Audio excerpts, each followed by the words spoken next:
9장 1절에서 9절까지의 말씀입니다. 오늘도 다 같이 자리에서 일어나셔서 괜찮으신 분들은 일어나실 수 있는 분들은 일어나시고 그렇지 않으신 분들은 앉으셔도 됩니다. 일어나셔서 사도행전 9장 1절에서 9절까지의 말씀 함께 한 목소리로 합독하도록 하겠습니다. 사도행전 9장 1절에서 9절까지의 말씀입니다. 사울이 주의 제자들에 대하여 여전히 위협과 살기가 등등하여 대제사장에게 가서 다메섹 여러 회당에 가져갈 공문을 청하니 이는 만일 그 도를 따르는 사람을 만나면 남녀를 막론하고 결박하여 예루살렘으로 잡아오려 함이라. 사울이 길을 가다가 다메섹에 가까이 이르더니 호련히 하늘로부터 빛이 그를 둘러 비추는지라. 땅에 엎드러져 들음에 소리가 있어 이르시되 사울아 사울아 내가 어찌하여 나를 박해하느냐 하시거늘 대답하되 주여 누구시니까? 이르시되 나는 내가 박해하는 예수라. 너는 일어나 시내로 들어가라. 내가 행할 것을 내게 이를 자가 있느니라 하시니 같이 가던 사람들은 소리만 듣고 아무도 보지 못하여 말을 못하고 서 있더라. 사울이 땅에서 일어나 눈은 떴으나 아무것도 보지 못하고 사람의 손에 끌려 다메섹으로 들어가서 사흘 동안 보지 못하고 먹지도 마시지도 아니하니라. 아멘. 자리에 앉으시기 바랍니다. 주위의 분들과 다시 한번 인사하겠습니다. 하나님의 관대를 경험하는 하루 되세요.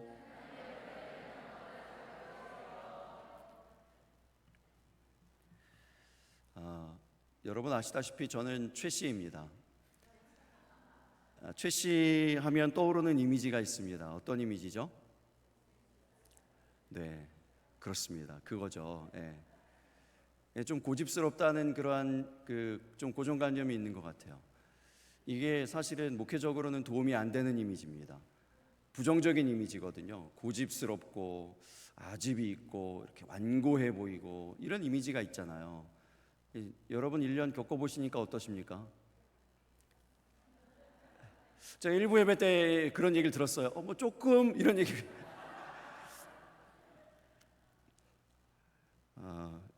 이제 그 성도님들만 그런 게 아닌 것 같아요. 우리 이제 그 미국에서는요 여자가 결혼을 하면 남자 성을 따라갑니다. 그 성을 바꿔야 돼요. 이제 그래서 저희 아내가 최 씨로 바꿔야 된다는 압박을 많이 받았겠죠. 안 바꾸면요 오해를 받아요. 그 성이 같지 않으면 부부인데 합법적인 부부가 아니고 그냥 동거인이라고 이렇게 오해하는 경우가 있습니다. 성이 같지 않으니까요. 그래서 이제 오해 에피소드들도 이제 좀 있었어요. 성을 안 바꾸니까. 그럼에도 불구하고 안 바꾸더라고요.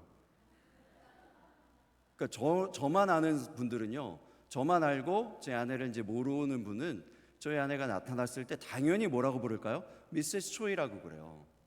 미세스 초이라고 당연히 불러요. 그렇게 이제 미국 사람들은 당연히 알고 있는 그런 여러 가지 상황 가운데에서도 안 바꾸더라고요. 미국 사는 동안 내내 안 바꿔요. 최 씨 성이 그렇게 싫은가 봐요. 안 바꿨어요. 그러더니 결국은 한국을 나왔는데 지금 와서 생각해 보니까 한국 나올 줄 알았나 보다. 그런 생각이 들어요. 제가 이제 그렇게 고집스럽다고 저는 스스로 그렇게 생각하지 않는데 이제 자발적으로 인정하는 몇 가지는 있습니다. 대표적인 예를 들면 2대8 가르마. 가끔 3대7이 되기도 하고 손길에 따라서 뭐 4대6이 되기도 하는데 그 가르마는 안 바꿔요. 이 고집스럽게 제가 유지하는 거죠.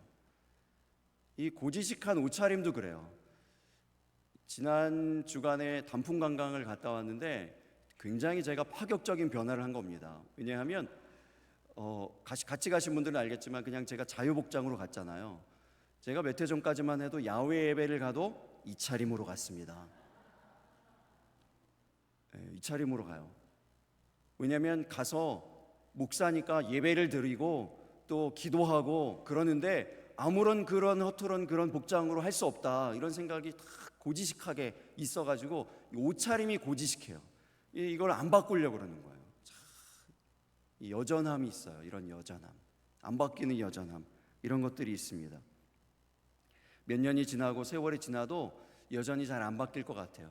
아마 이 머리숱이 좀 덜해져도 계속 이 가르마는 안 바뀔 것 같습니다. 제가 추구하는 옷차림도 별로 잘 안 바뀔 것 같아요.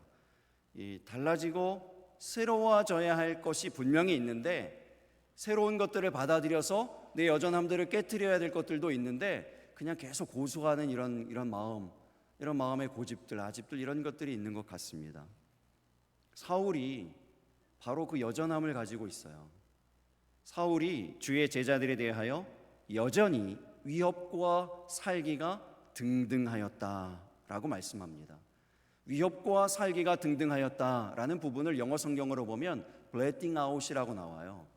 blot, 이게 뭐죠? 숨을 쉬는 거예요. 숨을 내뱉는 거예요. 그런데 어떤 사람들이 숨을 내뱉는데 그 숨에서 뭐가 나온다고요? 위협과 살기가 있다고요. 그래서 사람의 숨이 다 같지 않아요. 어떤 사람의 숨을 통해서는 이런 이 사울처럼 위협과 살기가 나오고요, 어떤 사람의 숨에서는 생기가 나가기도 합니다. 생명이 나가기도 합니다. 특별히 하나님의 숨 안에는 생명이 있음을 믿으시기 바랍니다. 하나님의 숨이 불어졌을 때에 육체가 생명이 되었다고 성경이 증언했어요. 마른 뼈에 생기가 들어가니 일어나서 군대가 되어지지 않습니까? 하나님의 군대가 되어지잖아요. 하나님의 숨에는 생명이 있습니다. 그러나 사람의 어떤 숨에는요, 위협과 살기가 있어요. 살기가 뭐죠? 죽이는 기운이에요. 죽음의 기운입니다.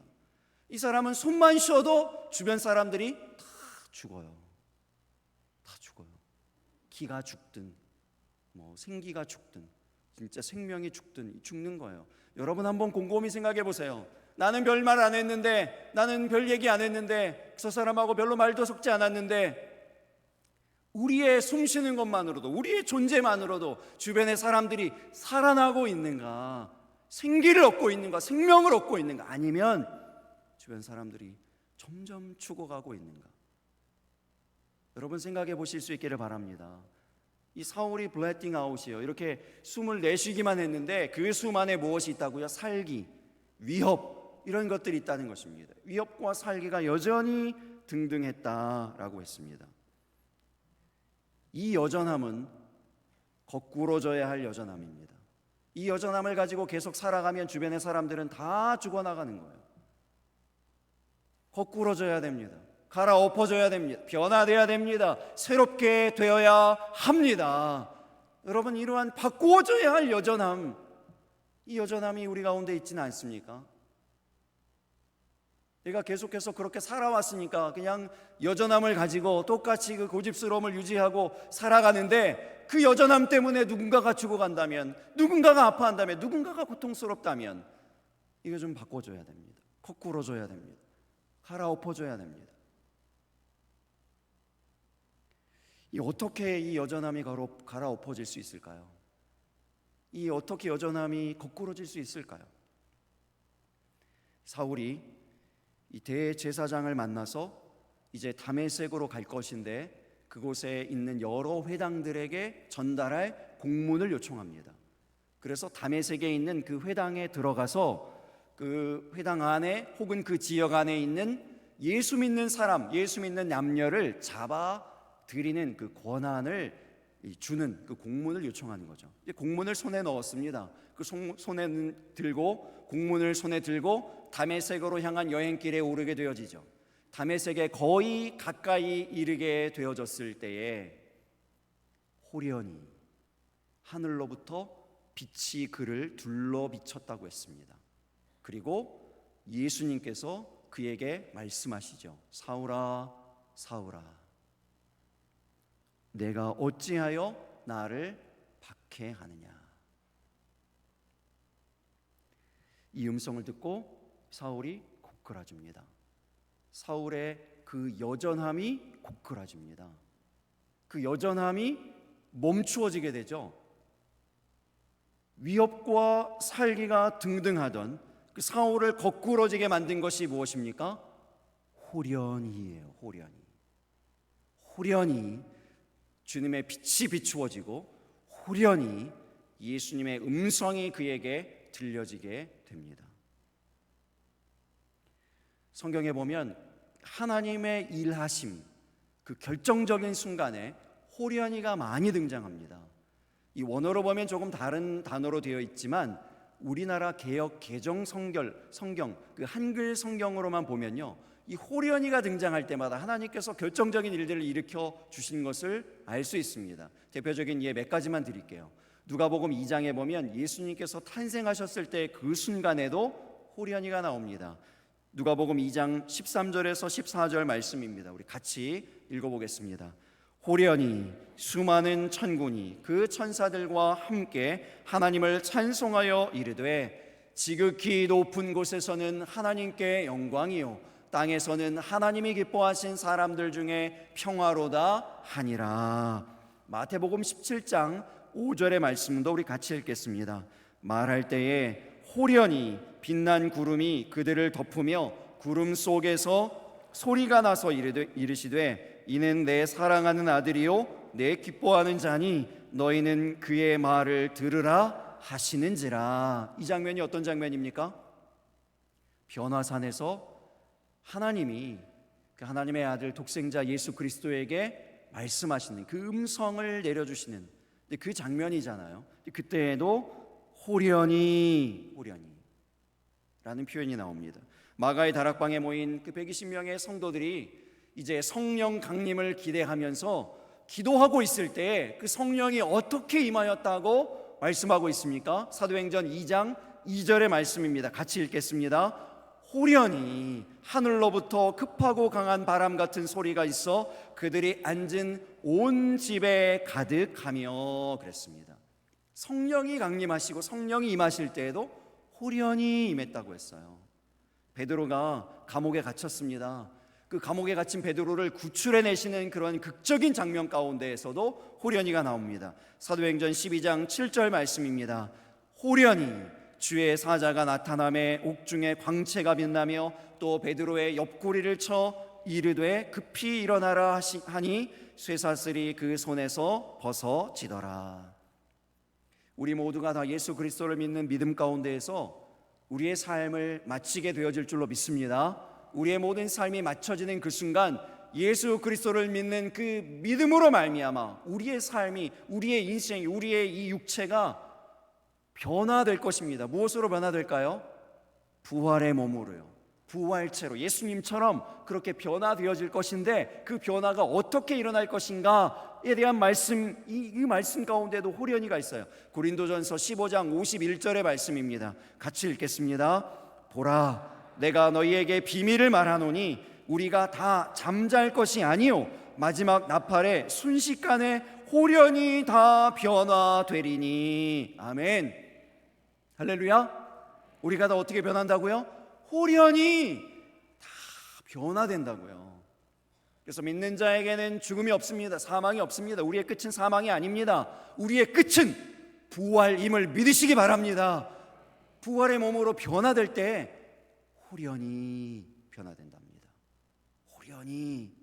그래서 우리의 죽음이 우리 가운데 호련히 임하는 것이 아니고요, 하나님의 때요, 하나님의 예정하신 예비하신 그때, 우리가 이제 하나님께로 들림받을 그때요, 부활의 몸을 입고 영광스러운 우리 주님을 만나게 되는 그때가 호련히 임하게 되는 것입니다. 두려워하지 마세요. 죽음이 내게 언제 이르게 될지 몰라서 두려움 가운데 있으십니까? 우리에게는 죽음과 사망의 권세가 없음을 믿으시기 바랍니다.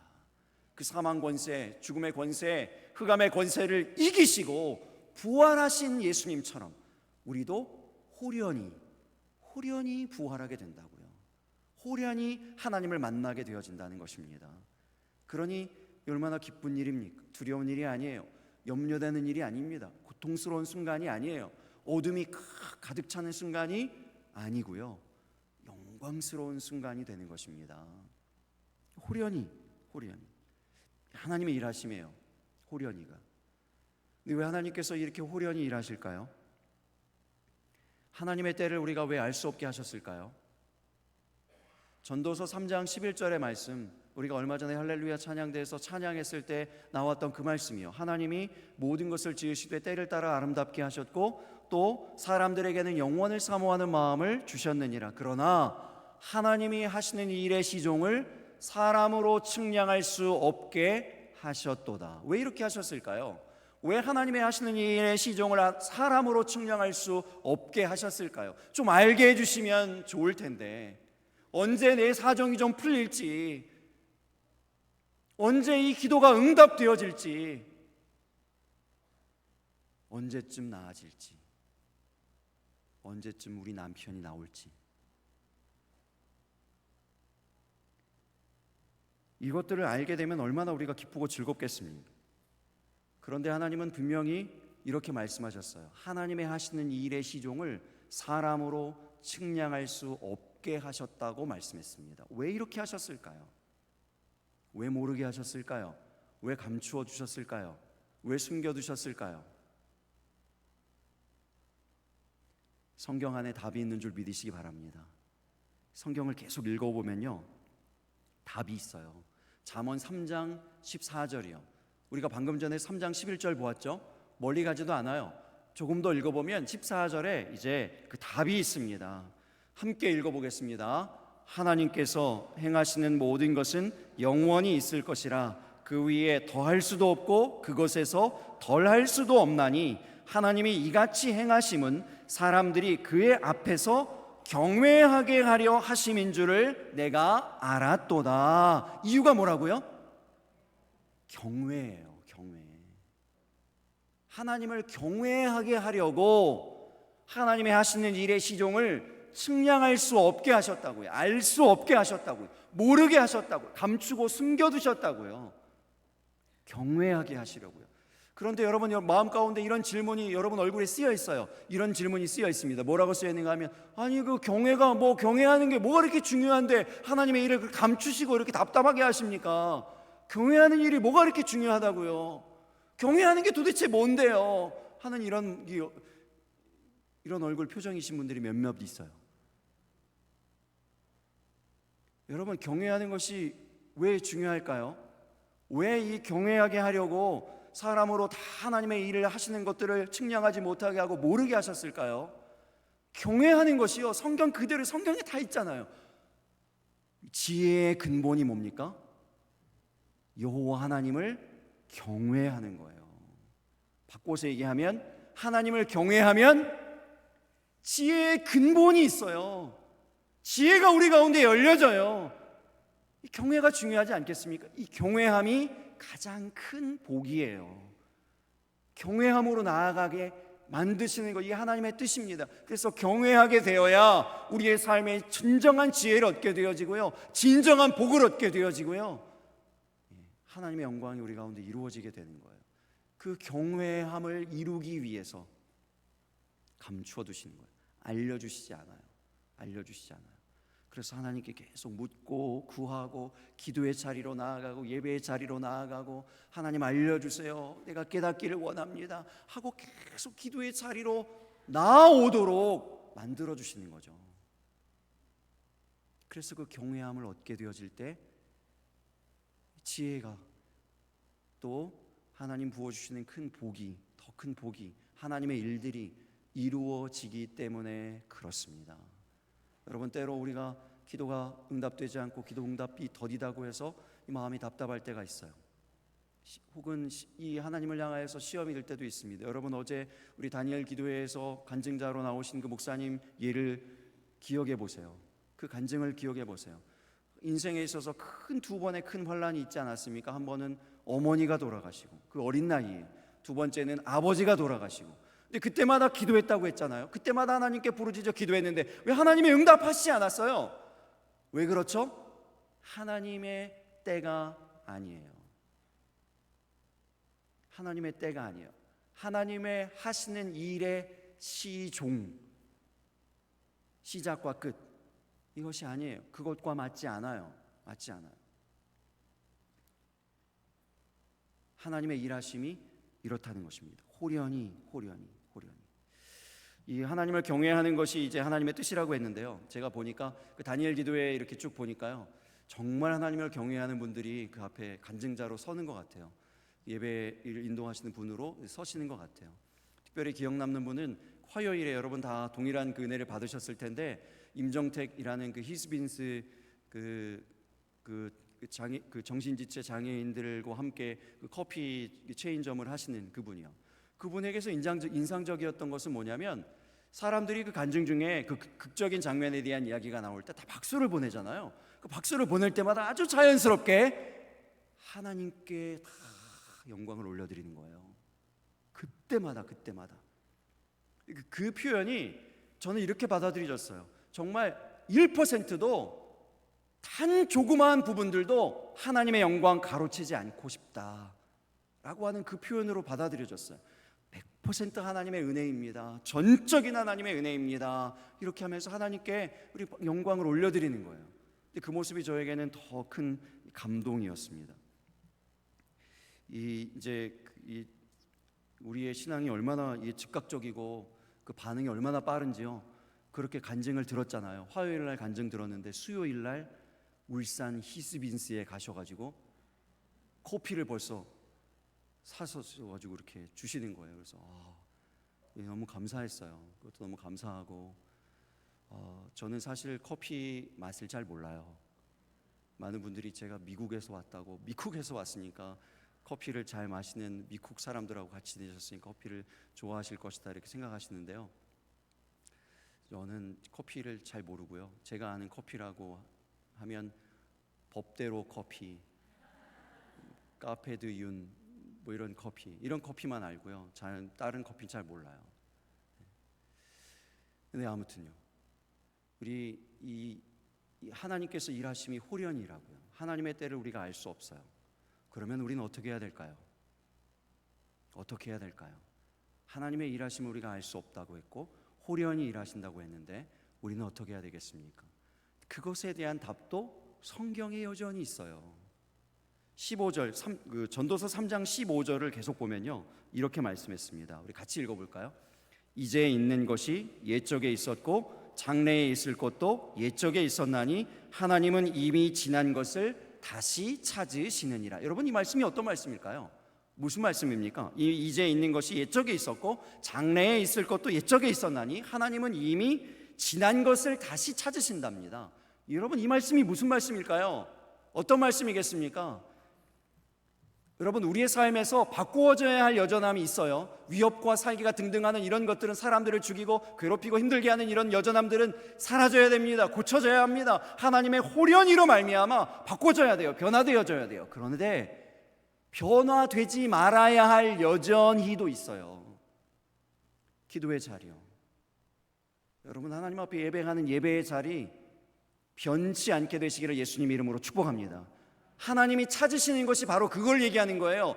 옛적부터 이제 또 장래에 이르기까지 변하지 않을 그것을 하나님이 찾으신다는 겁니다. 옛적 것을 찾으신다는 얘기가 그거예요. 예전에는 기도했었는데 지금은 기도하지 않으면 하나님 보실 수가 없잖아요. 옛적에서도 기도했고 이제도 기도하고 장래에도 기도할 그 모습을 하나님이 찾으신다는 겁니다. 여전히 변함없이 그 기도의 자리를 지키는 것, 이것을 하나님 보기 원하시는 거예요. 여러분, 저와 여러분이 바로 그러한 사람, 변함없이 기도의 자리를 신실하게 지키는 그러한 신실한 주의 백성들이 다 되시기를 예수님의 이름으로 축복합니다. 그래서 세 번째 우리 설교의 키워드가 이제 가만히예요. 가만히. 사울이 예수님 만났잖아요. 예수님의 음성을 들었잖아요. 그런데 이제 예수님의 그 음성과 그 빛으로 인해서 눈은 떴는데 앞이 아무것도 안 보였다고 했습니다. 앞이 보이지가 않아요.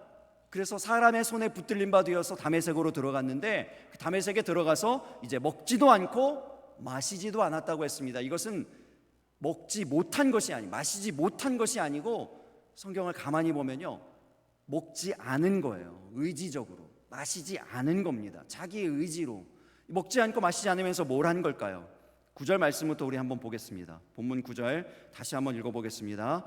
사흘 동안 보지 못하고 먹지도 마시지도 아니하니라. 왜 이렇게 했는지, 이거 하면서 뭐 했는지 이제 11절에 보면은 나옵니다. 11절 말씀 같이 읽겠습니다. 주께서 이르시되 일어나 집가라 하는 거리로 가서 유다의 집에서 다섯 사람 사울이라 하는 사람을 찾으라. 그가 기도하는 중이니라. 무엇하고 있다고요? 기도하고 있는 중이라고요. 먹지도 마시지도 않으면서 3일 동안 이 사울이 기도하고 있습니다. 기도하고 있어요. 가만히 잠잠히 하나님의 일하심이 무엇인지, 하나님이 내게 뭐라 말씀하시는지, 무엇을 원하시는지 그것을 듣기 위하여 기도하고 있습니다.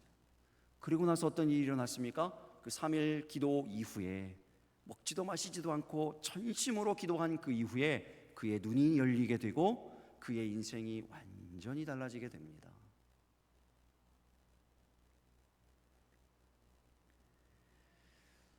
가만히 잠잠히의 시간이 필요해요. 여전한 우리의 인생 가운데 하나님께서 개입하시잖아요. 호련히 개입하십니다. 어느 순간 하나님의 은혜를 우리 가운데 탁 내려주세요. 영광의 빛을 비추어 주시는 것처럼 우리에게 은혜를 비추어 주세요. 여러분 살면서, 여러분 신앙생활 하시면서 여러분 삶에도 많은 이런 일들이 있으셨을 거예요. 호련히 내가 계획하지 않았는데 생각하지도 못하는 그 순간에 은혜를 확 주세요. 여러분 다니엘 기도회 해보니까 그래요. 오늘은 강사님이 좀 간증이 좀 그러네. 내일은 좀 하루 쉬어야 되겠다. 그날에 꼭 은혜가 있어요. 놀랍게도 그 다음 날에 그 은혜를 주세요. 그 다음 날에 예상치 못한 그 순간에 호련히 은혜를 주시는 거예요. 여러분, 근데 그 다음 우리의 자세가 중요한데요. 호련히 임하셔서 영광의 빛을 비추어 주시고 하나님의 음성을 들려주시고 뭔가 하나님 일하셨잖아요. 그러면요, 그 다음에 가만히 잠잠히 하나님 내게 무엇을 원하십니까? 내가 이제 앞으로 어떻게 살아가야 할까요? 하고 묻고 하나님의 일하심을 기다리는 시간이 필요합니다. 기다리는 시간이 필요합니다. 여러분 기도할 때도 마찬가지예요. 기도할 때도 여러분 우리가 기도의 제목들 가지고 하나님 앞에 나와서 기도할 때 막 기도하시잖아요. 하나님 우다다다다 막 기도하시고 예수님의 이름으로 기도합니다. 아멘. 그리고 얼른 집 싸가서 가시는 게 아니고요. 기도 열심히 했으면 그 다음에 가만히 잠잠히 귀 기울여 들어보세요. 여러분의 기도에 하나님이 뭐라고 응답하시는지, 말씀하시는지. 이 다니엘 기도에 나오는 간증자들이 다 뭐라고 얘기합니까? 다 뭐라고요? 하나님이 제게 이렇게 말씀하셨어요. 하나님의 은혜가 제게 이렇게 임했어요. 하나님 제게 이렇게 감동하셨어요. 그 언제 들었을까요? 우리가 말하는 동안은 들을 수 없어요. 우리가 소리 지른 동안 들을 수 없어요. 가만히 잠잠히 하나님 앞에 나아갈 때 그 기도의 시간이 있었기 때문에 이 사울이 바울 되어지고 그 폭행자 핍박자였던 사울이 위대한 전도자 바울 되어질 수 있었던 것을 믿으시기 바랍니다. 제가 다니엘 기도회 때 받은 은혜 한 가지만 여러분 나누어 드리면요, 제가 사울이었구나 이런 생각이 들었어요. 내가 바로 이 사울이었구나. 저는 참 여전한 사람입니다. 잘 안 바뀌는 사람이에요. 몇몇 분들이 이제 경험하셨듯이, 그래서 고백하셨듯이 잘 안 바뀌는 좀 고집스러운 사람이에요. 그냥 예배하기로 하면 예배하고 기도하기로 하면 기도하고요. 그냥 이렇게 그냥 여전한 사람이에요. 별로 농땡이도 치지 않고 그냥 여전한 사람이에요. 여전한 사람이에요. 그래서 1년 동안 제가 그냥 계속 예배하고 그냥 우직하게 계속 기도하고 그냥 계속 그랬어요. 그러고 있는데 그런 여전한 삶 가운데 하나님께서 갑자기 호련히 임하셔서 말씀하시는, 사울에게 말씀하시는 것처럼 똑같이 말씀하시는 거예요. 사울이 뭐라고, 이 어떤 음성을 들었습니까? 왜 나를 박해하느냐, 사울아 사울아 왜 나를 박해하느냐, 이런 음성 들었잖아요. 저도 똑같이 예수님이 갑자기 저에게 이렇게 얘기하시는 거예요. 왜 나를 외면하느냐. 그래서 깜짝 놀랐습니다. 나는 여전히 계속 예배하고 여전히 계속 기도했을 뿐이었는데 외면했다니요. 사울이 물어보잖아요. 주여 누구시니까 이렇게 물어보잖아요. 저도 똑같이 제가 무엇을 외면했습니까? 주님, 제가 뭘 외면한 겁니까?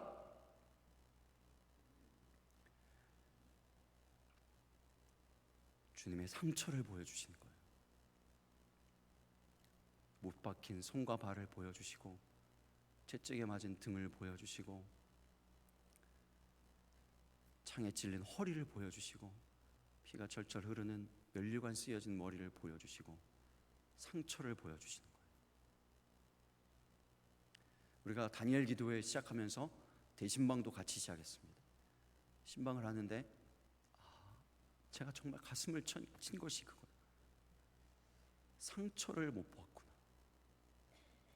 우리 안에 켜켜이 쌓아둔, 정말 이렇게 조금만 건드려도 눈물로 터져 나오는 상처들이, 수많은 상처들이 있는데 내가 외면한 것이 바로 그 상처구나.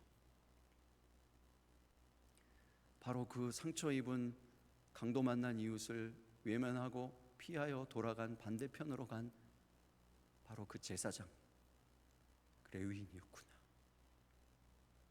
그저 내가 해야 될 일은 예배하는 일, 내가 해야 될 일은 그냥 기도하는 일, 예배 준비하는, 예배 인도하는 일이지 라고 생각하고 그냥 그 길로 간 거예요. 상처를 온전히 들여다보지 못하고 깊이 있게 살펴보지 못하고 돌아보지 못한 것. 그것을 우리 주님이 정말 정확하게 찔러주셨어요. 주님, 제가 그러면 어떻게 해야 될까요? 어떻게 해야 될까요? 어찌 해야 되겠습니까?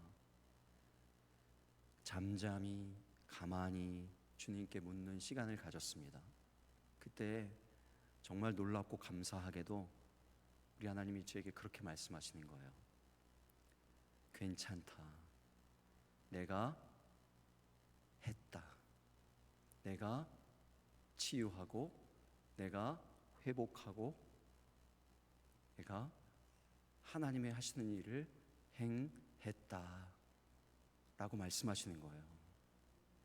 하나님이 우리를 치유하시고 우리를 회복시키시고 우리를 웃게 하시고 다시 밝게 하시고 하나님의 일을 감당하게 하시고 예배하게 하시고 하나님 앞에 나오게 하시고 전도하게 하시고 복음 전하게 하시고 뭔가 하나님의 일을 하게 하시는, 하나님의 일을 하나님이 하신 거예요.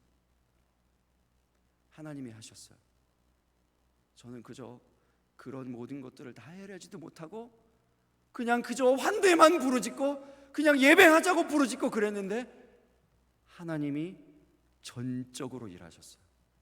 하나님이 100%로 일하셨어요. 왜냐하면 저는 그 상처들을 가늠하지도 못했고 알 수도 없고 알지도 못했거든요. 하나님이 일하셨습니다. 하나님이 행하셨어요. 전적인 이 하나님의 은혜, 그 은혜에 대한 깨달음도 어느 순간 임합니까? 가만히 잠잠히 하나님 앞에 나아갈 때 그 은혜가 깨달아지고 우리 가운데 임하게 되는 줄 믿으시기 바랍니다. 여러분, 사도행전을 가만히 보면요, 의문점이 하나 생기는 것이 있어요. 사도행전 7장에 스데반 집사는 돌에 맞아 죽어요. 그런데 이 사울은, 이 살인자, 폭행자, 핍박자 사울은 하나님 예수님 만나주시고 그를 건져주시거든요. 그냥 우리가 이게 상식적으로 보면 왜 이 스데반은 복음 전하고 하나님을 위해 사는 사람인데 왜 돌에 맞아 죽게 하시고 이 사울은 왜 건져주십니까? 이런 생각이 들 수 있어요. 이런 질문이 들 수 있습니다. 여러분, 왜 그럽니까? 왜 이렇죠? 하나님의 길이에요. 이게 스데반은요, 영광스러운 복음의 길로 걸어갔어요. 영광스러운 복음의 길을 가다가 어떤 때는 돌에 맞을 수도 있어요. 핍박을 받을 수도 있습니다. 박해를 받을 수도 있습니다. 그러나 그 길이 영광스러운 길이에요. 그 길이라는 거, 영광스러운 길이라는 사인을 하나님이 보여주시잖아요. 하늘 문을 열어서 보좌 우편에 앉으신 예수님을 보여주시잖아요. 이 길이 맞는 길이라고 알려주시잖아요. 그런데 사울은요, 잘못된 길을 가는 거예요.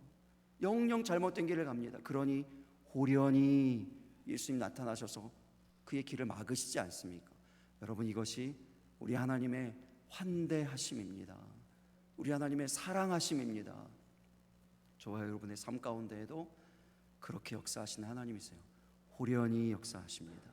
호련히 역사하실 때 그 하나님의 뜻을 가만히 잠잠히 묻고 구하여서 하나님의 뜻 깨닫고 그 하나님의 영광 가운데 거하는 저와 여러분 다 되시기를 예수님의 이름으로 축복합니다. 우리 함께 찬양하고 기도하기를 원합니다.